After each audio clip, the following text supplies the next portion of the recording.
मंत्रिमंडल का विस्तार हो रहा है।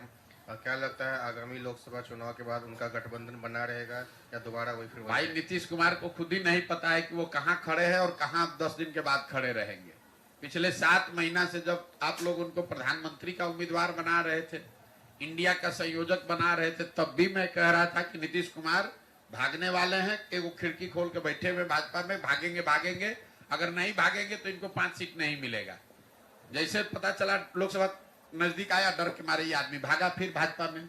अब भाजपा की मदद से जीत जाएंगे कुछ सीट, जीतने के बाद फिर बादशाह बनने लगेंगे कि अब हमसे ज्यादा पॉपुलर कोई नेता नहीं है। सच्चाई ये है कि नीतीश कुमार की राजनीतिक पारी का अंत हो गया है, ये अंतिम दौर चल रहा है। जब तक कुर्सी पर हैं 1 महीना 2 महीना साल भर, अगले चुनाव तक हाथ पांव मार लें, समीकरण बना लें। अगला लोग जब विधानसभा का चुनाव होगा तो चाहे वो भाजपा के साथ लड़े कि महागठबंधन के साथ लड़े कि अकेले लड़ जाए, नीतीश कुमार के दल जदयू को ये घोषणा अभी कर देते हैं। लोकसभा के बारे में कहे थे तो भागे डर के मारे, अभी घोषणा कर देते हैं जदयू को 20 सीट नहीं आएगा, चाहे भाजपा के साथ लड़ लें, चाहे मोदी जी आके उनका प्रचार कर दें। और भाजपा वालों को भी चुनौती दे रहे हैं, अगर इनको दम है, अगर भाजपा के नेतृत्व को दम है तो घोषित करे कि नीतीश कुमार अगला मुख्यमंत्री होगा और चुनाव लड़के दिखा दें विधानसभा का।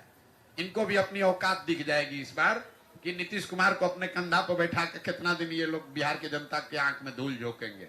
पिछले ही बार बिहार की जनता ने 42 पे उतार दिया था, इस बार इतना नीचे कर देगा कि भाजपा चाहेगी भी तो कुछ नहीं कर सकती है।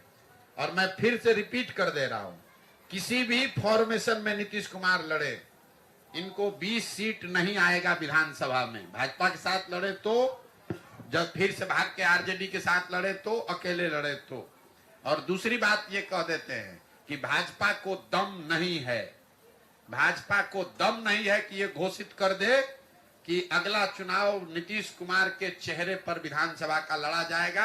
अगर ये घोषित कर देंगे तो उनके समर्थन में हम खड़ा हो जाएंगे, नहीं कर सकता।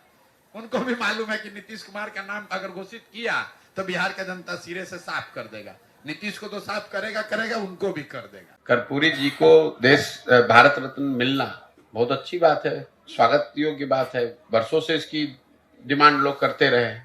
लेकिन ये सब बातें चुनाव के 1 महीने 2 महीने पहले इसलिए की जाती हैं कि लोग अपनी 5 साल की समस्याओं को भूलकर इसी में आकर बहकर फिर वही गलती करके वैसे ही वोट कर दे।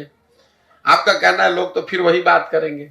अगर लोग फिर वैसे ही करते रहेंगे तो उनकी स्थिति भी वैसी ही बनी रहेगी जैसे पहले से है। ऐसा तो है नहीं कि बिहार ने लालू जी का शासन नहीं देखा, कि नीतीश का नहीं देखा, कि मोदी का नहीं देखा। भाई 10 वर्ष से मोदी जी प्रधानमंत्री तो हैं ही, उससे बिहार में बेरोजगारी तो खत्म हुई नहीं, उससे कोई बिहार से पलायन रुका नहीं। उससे पहले जब केंद्र में यूपीए कांग्रेस की सरकार थी तब भी बिहार की दशा यही थी। हम लोग तो इस अभियान में रोज ये बात कह रहे हैं कि ये बात ही बेमानी है कि किसने बिहार का भला किया, किसकी वजह से बिहार का नुकसान हुआ। हम तो बिल्कुल उल्टी बात कह रहे हैं। हम ये कह रहे हैं कि जितने भी दल और नेता बिहार में रहे हैं, उन्होंने जो काम किया या करने का दावा कर रहे हैं, उस सब बात को आप सही मान लीजिए। मान लीजिए कि 40 साल के अपने शासन काल में कांग्रेस ने यहाँ काम किया। यह भी मान लीजिए कि 15 साल लालू जी के राज में बिहार में जो गरीब वंचित पिछड़ा था उसको आवाज मिल गई। यही तो दावा कर रहे हैं, मान लीजिए उस बात को। यह भी मान लिया जाए कि भाई नीतीश कुमार भाजपा के राज में यहाँ पर सड़क बिजली में कुछ सुधार हो गया।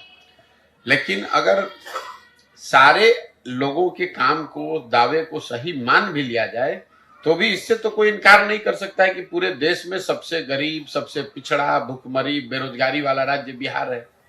तो बिहार की जनता को, आपको, हमको ये सोचना है कि भाई देश आगे बढ़े, तेजी से बढ़े, धीरे बढ़े, वो तो एक कहानी है, लेकिन बिहार तो जहां था वही है।